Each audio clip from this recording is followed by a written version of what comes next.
Muy buenos días, muy buenas tardes o muy buenas noches, mis amigos. Nuevamente el despertador, Aníbal González, investigador, analista, trayendo los informes sobre los últimos acontecimientos con respecto a esa negociación por la paz en Ucrania. Antes de eso, antes de llegar al análisis que vamos a hacer con respecto a estas reuniones que se están llevando a cabo, quiero pasarles a ustedes algunas de las noticias que raramente llegan por los medios, digamos, fuera de del estatus de la Unión Europea o de los Estados Unidos inclusive. O sea, fuera de toda esa guerra que hay en la información para que la gente no conozca los detalles definitivamente. Gran Bretaña, sin duda, en este tema de la negociación por la paz, no quiere la paz en Ucrania. Y eso es por intereses en los puertos marítimos de Odessa. Eso es una realidad. Vladimir Karashev explicó además que las autoridades británicas también estaban interesadas en los recursos de Ucrania, que les había entregado Vladimir Zelensky en virtud de un acuerdo por 100 años, 10 generaciones. ¿Están entendiendo lo que tiene, el significado que tiene esto? El señor Zelensky vendió Ucrania entera solo por el hecho de que lo coloquen dentro de la Unión Europea y dentro de la OTAN, y poder seguir bombardeando y haciendo lo que quiere con los rusos. Esa es la mentalidad de este señor Zelensky. Ahora, ¿es la mentalidad del señor Zelensky realmente? ¿O hay alguien más que está manejando su cabecita? Desde mi punto de vista, siempre lo dije, Zelensky no ordena, no manda. Él cumple órdenes, nada más. Órdenes. Y eso tuvo, lógicamente, un beneficio para él. 1.000 millones, tal vez 2.000 millones de dólares, algo así por el estilo, tiene que haber detrás de todo esto. La agencia de información TASS de Gran Bretaña está decidida a intensificar el conflicto en Ucrania para favorecer sus propios intereses en el Mar Negro. Cuidado con eso.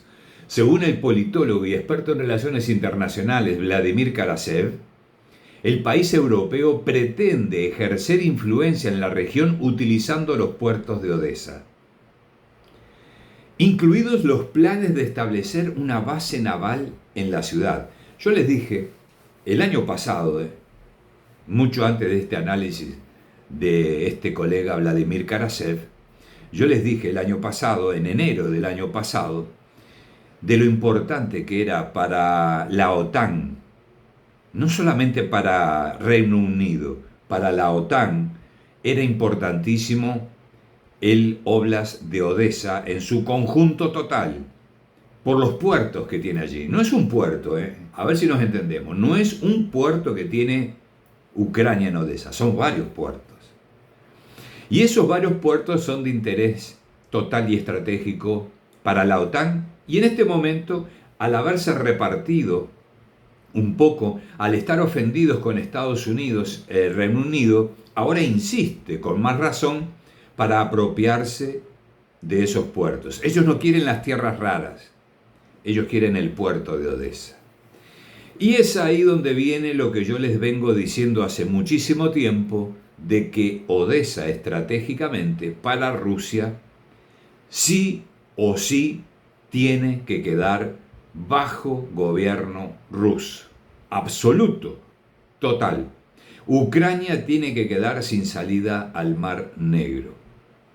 Si queremos paz realmente, si queremos que haya paz en Europa, pues desde el río de Dnieper, Odessa hacia abajo, todo ese territorio tiene que ser bajo el mandato de Rusia. Es de la única manera que pierde ese valor para la OTAN, que pierde ese valor estratégico para todos estos guerreristas como Reino Unido, Francia y Estados Unidos también. Miren que porque Donald Trump esté intentando firmar un acuerdo, no significa que se olvidan de quiénes son. Son guerreristas. Ellos apuestan a la guerra, porque en la guerra está el lucro y la ganancia total y absoluta de Estados Unidos. Cuanto más armas vende, más rica se convierte. Ahora, la deuda que tiene Estados Unidos es prácticamente impagable. Ahora, ¿cómo puede un país que tiene semejante deuda seguir insistiendo en decir de que es el país más fuerte económicamente con esa deuda? Porque vamos a hablar en claro, Argentina tiene una deuda galopante, impresionantemente grande, y miren cómo está. ¿Cómo es posible que Estados Unidos, con la deuda gigantesca, solo a China, escuchen bien lo que les digo, Estados Unidos solo a China le debe 1.000 billones de dólares? Le debe a China, que en su momento China compró parte de esa deuda de Estados Unidos. Tenía mucho más, fue vendiendo, China se fue deshaciendo, igual que Rusia. Rusia tenía millones, miles, centenas de millones de la deuda norteamericana y la fueron vendiendo, se la fueron sacando de encima. El problema es que ahora no hay quien le compre la deuda a Estados Unidos. Y si no hay quien le compre los bonos de deuda de Estados Unidos cae por el barranco. Eso es otro tema. Mas es importante entender que acá la parte económica tiene muchísimo peso en las decisiones que se van a tomar con respecto a Ucrania. El Servicio de Inteligencia Exterior de Rusia informó anteriormente que Londres se opone a las iniciativas de paz destinadas a resolver el conflicto en Ucrania. Gran Bretaña teme que perder el control sobre Ucrania socave su estrategia de crear un cinturón de estados rusófobos y establecer un bloqueo marítimo. Esa siempre fue la idea. Estonia, Letonia, Lituania, Ucrania, Polonia, Moldavia, Rumania, todos quieren que todo el cinturón que bordea la frontera rusa sean todos rusófobos. Es increíble, ¿no? La estrategia de ellos, cómo parte y de dónde parte. Ahora, Gran Bretaña tiene sus propios planes para Ucrania. Los británicos ya han entrado en la ciudad de Odessa, y eso ya lo sabemos. Siempre dije que Reino Unido, Francia y Estados Unidos ya estaban en Odessa. Al punto tal de que bombardeos que ha realizado Rusia en Odessa han muerto infinitos generales. Personajes muy importantes han muerto allí, en Odessa. Entonces, eso de que no están dentro de la guerra, que solo están apoyando psicológicamente, económicamente y armamentísticamente, no. Físicamente también están ayudando, y mucho, principalmente Reino Unido y Francia. Gran Bretaña tiene sus propios planes para Ucrania. Los británicos ya han entrado en la ciudad de Odessa, que consideran un lugar clave. Sus servicios especiales están muy involucrados allí. Los británicos no ocultan su deseo de establecer una base naval en Odessa. Por lo tanto, no tienen ningún interés en ver una solución pacífica al conflicto en Ucrania. El problema es que Rusia ya lo sabe. Y Rusia va a ir por Odessa. Y va a ser el cementerio de muchos británicos, de muchos franceses, de muchos estadounidenses en Odessa. Vuelvo a reiterar, si no me equivoco y si no ofendo a nadie, creo que fui el primer analista en plantear, en decir desde el principio del conflicto, hay que ir primero por Odessa. Y las razones que tuvo Rusia, los motivos que tuvo, la estrategia que formó Rusia, indudablemente fue diferente. Fue por los óblasts que estaban oprimidos primero y continuó por el lado este hacia el norte. Más, me pregunté siempre por qué no Odessa primero. ¿Qué es el punto clave? Si le cerraban el grifo de Odessa a Ucrania, no tenía por dónde meter toda la munición, todos los mercenarios que llegan al país, que llegan por Odessa. Llegan por Odessa. En un momento se había cerrado el puerto, no le dejaban pasar los buques, hasta que abrieron, paulatinamente fueron abriendo y dejaron entrar. Siguen entrando y saliendo buques. Creo que aquí se define esta guerra indudablemente cuando Rusia entre en Odessa. Se va a definir. Ahora, la presión que está ejerciendo ahora Donald Trump, ahora contra Rusia la presión. ¿Por qué? Vean cuál es la jugada. Ahí aparece Zelensky diciendo que acepta una tregua de 30 días sin ataques aéreos, sin ataques marítimos. Cuidado, lo que está pidiendo el señor Zelensky. Eso fue lo que pidió el señor Zelensky para aceptar una tregua de 30 días. Ahora, ¿ustedes creen que después de todo lo que ha pasado, del ataque que mientras se reunían por la paz en Arabia Saudita, del grotesco ataque de drones contra Moscú por parte de Ucrania y Reino Unido, les parece que Vladimir Putin va a decir, ok, estamos de acuerdo, vamos a aceptar una tregua de 30 días, no los vamos a atacar, no vamos a movernos en el Mar Negro? Están locos. Eso no va a ser. No va a ocurrir. No hay tregua para Ucrania, solo rendición incondicional. Rendición incondicional. Que quede claro, cuando Vladimir Putin dijo desmilitarización de Ucrania, no se refería a una parte del país, se refería a la desmilitarización de toda Ucrania. Cuando dice desnazificación de Ucrania, no dice de un óblast de Ucrania, habla de toda Ucrania. Cuando dice que el resto de lo que quede de Ucrania tiene que ser absolutamente neutral, neutral, ¿qué está diciendo? Que va a aceptar que sigan siendo parte de el plan, porque es un plan, del plan que tiene Europa en su conjunto con Estados Unidos, con ese estado profundo de Estados Unidos, ese plan de desgaste y de quiebre a Rusia, que no lo han logrado. Hubo un momento, un punto, en el punto más álgido del conflicto, que se pensaba que podrían, si se juntaban todos. Mas se juntaron todos y no consiguieron absolutamente nada.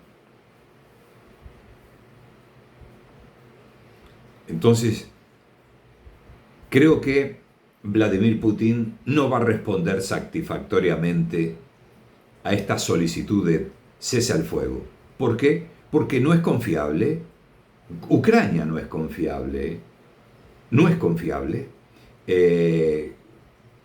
Posiblemente sea para reagruparse, rearmarse y que puedan entrar desde Polonia todo el armamento que quieren meter para dentro de Ucrania, que no han conseguido, porque los drones y los satélites de Rusia están enfocados allí, en esas fronteras, en la frontera de Rumanía, en las fronteras de Polonia. Entonces creo que, mis amigos, esta negociación, como bien lo dije desde el principio, cuando comenzó la negociación dije, va muy rápido, este hombre va muy rápido, tal vez consiga algo o no, conseguirá o no, siempre tuve esa duda. Mas siempre sostuve que era un conflicto que no se resolvía, como decía Donald Trump, en 24 horas, que no era un conflicto que se resolvía en 48 horas ni en un mes, pero tampoco en 100 días, como dice ahora Donald Trump, porque Donald Trump cambió la historia. Primero dijo 24 horas, después dijo que tal vez precisaría 48 horas, después que tal vez precisaría de 30 días para resolver esta situación, y el tiempo va pasando. Ya vamos camino a los 2 meses. Ya vamos camino a los 2 meses. Ya vamos a los 60 días. Y vamos a seguir sumando días, porque esto no se resuelve. No es tan así como decía el señor Donald Trump, porque el señor Donald Trump no tiene ni la maldita idea de lo que está ocurriendo realmente dentro de Ucrania. Esa mentalidad norteamericana de que solo ven el árbol y no el monte que está detrás. O si lo sabe, si fue informado, es cómplice, entonces. Es cómplice. De alguna forma, el señor Donald Trump, si sabe, es cómplice. Está apoyando eso. Y Rusia no está dispuesta a parar y recomenzar una guerra después, mucho más inconveniente para las Fuerzas Armadas de Rusia y para el pueblo ruso, que sería atacado masivamente. Entonces, Ucrania ahora perdiendo Kursk, Ucrania perdió Kursk, ya está. Las rendiciones son brutales, la cantidad de soldados ucranianos que se sumaron a los que ya estaban presos en Rusia, pues caramba, ahora Rusia ya sobrepasa la cantidad de 5.000 soldados ucranianos retenidos, presos en Rusia. Casi 6.000 soldados presos en Rusia. Se le suma esta gente de Kursk, que es algo impresionante, la cantidad de muertos, de heridos, que Rusia se está haciendo cargo de esos heridos. Rusia, no los rematan como los rematan los ucranianos a los rusos heridos. No, no, no. Le salva la vida. Le salva la vida. Ucrania está ya cayendo por el precipicio. Ya no tiene qué negociar ni con qué negociar. Y pedir una tregua de 30 días, pregúntense, ¿por qué? ¿Por qué parar ahora, cuando va ganando Rusia? En el momento que está ganando, pedimos una tregua de 30 días para negociar. No, tuvieron 3 años para negociar. Y se negociaba mientras había conflicto. No precisaba detenerse la guerra porque Ucrania no quería detener la guerra mientras se negociaba. Ahora que está perdiendo, ahora quiere la negociación y una tregua, un cese al fuego. No lo va a obtener. Sinceramente, no lo va a obtener.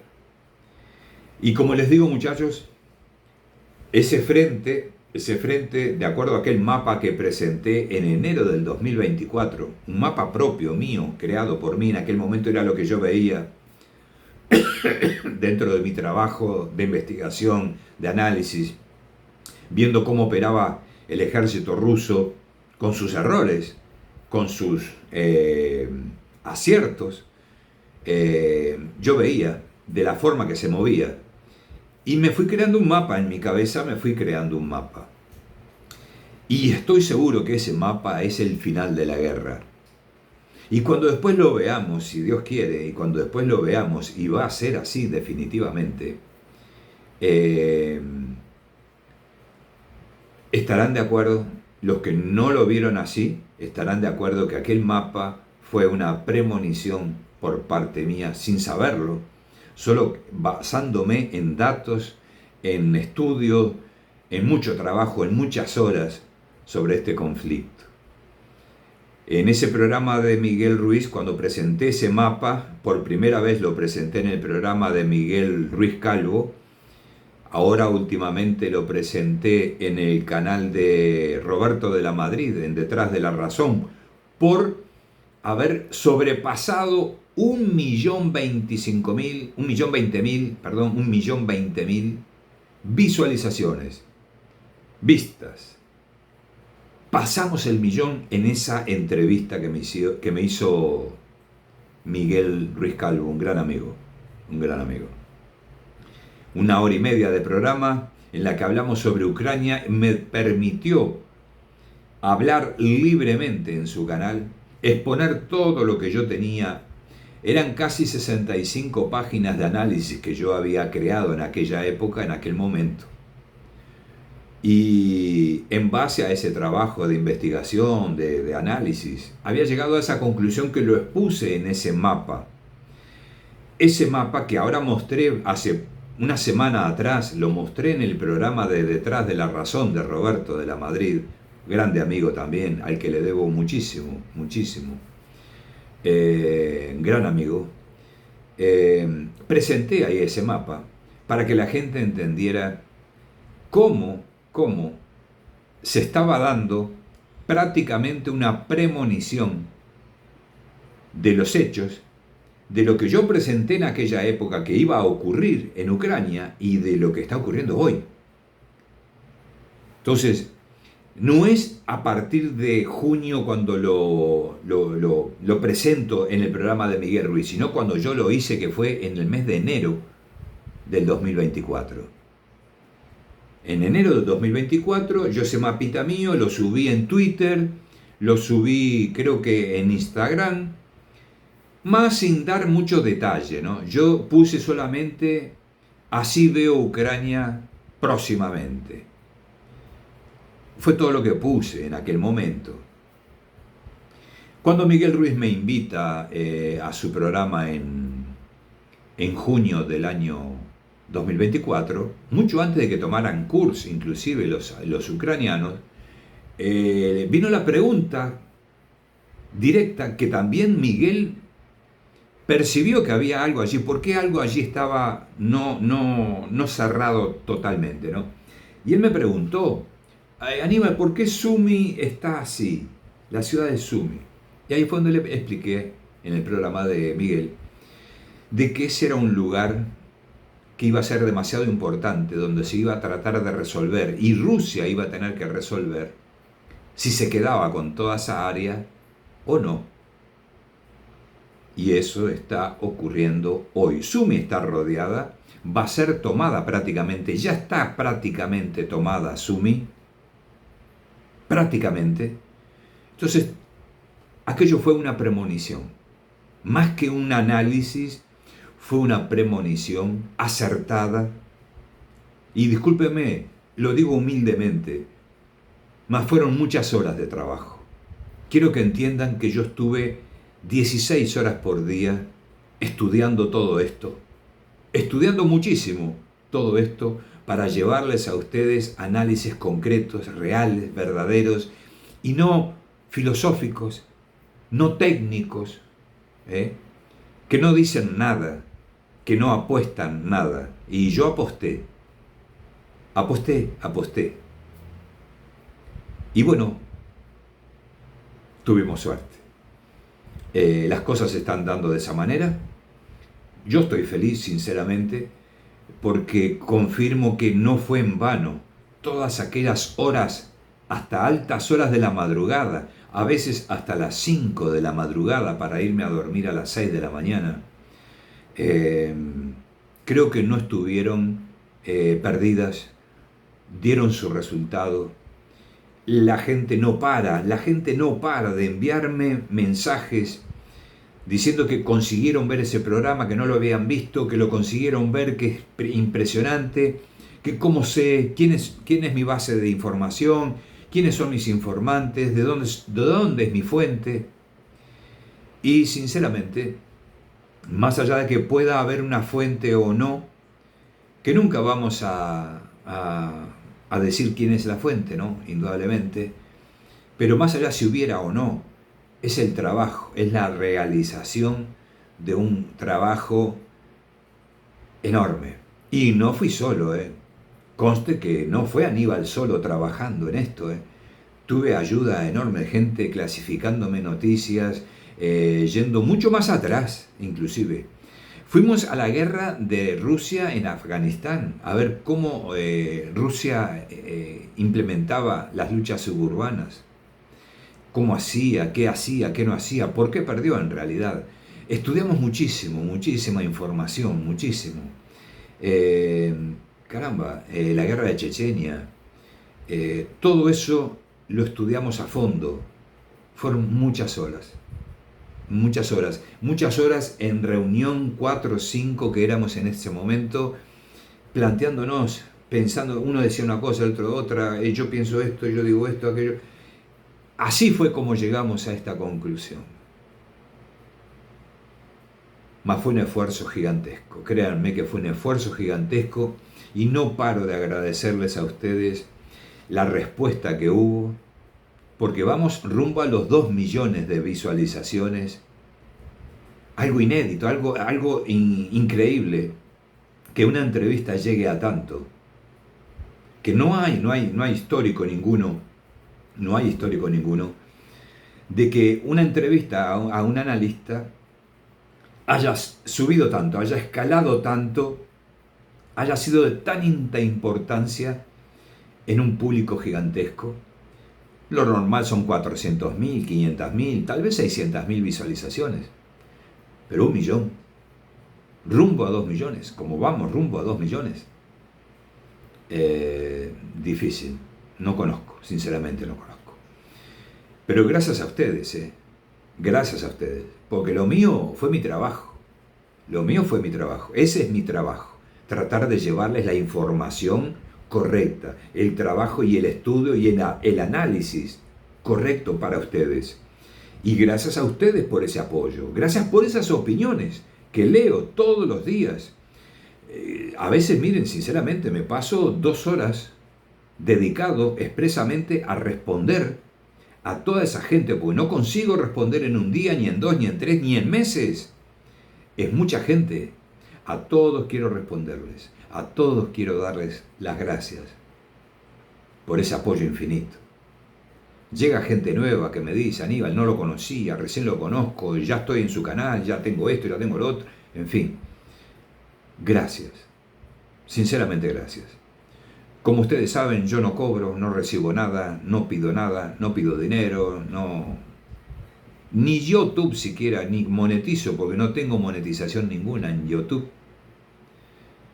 Más me interesan ustedes. Ese es mi ganancia, ese es mi lucro. Ustedes, que queden felices, informados principalmente. Esa es mi alegría. Ahí estoy feliz. Así que mis amigos, gracias. Y vuelvo más tarde porque tenemos más información para llevarles. Gracias por el momento. Gracias.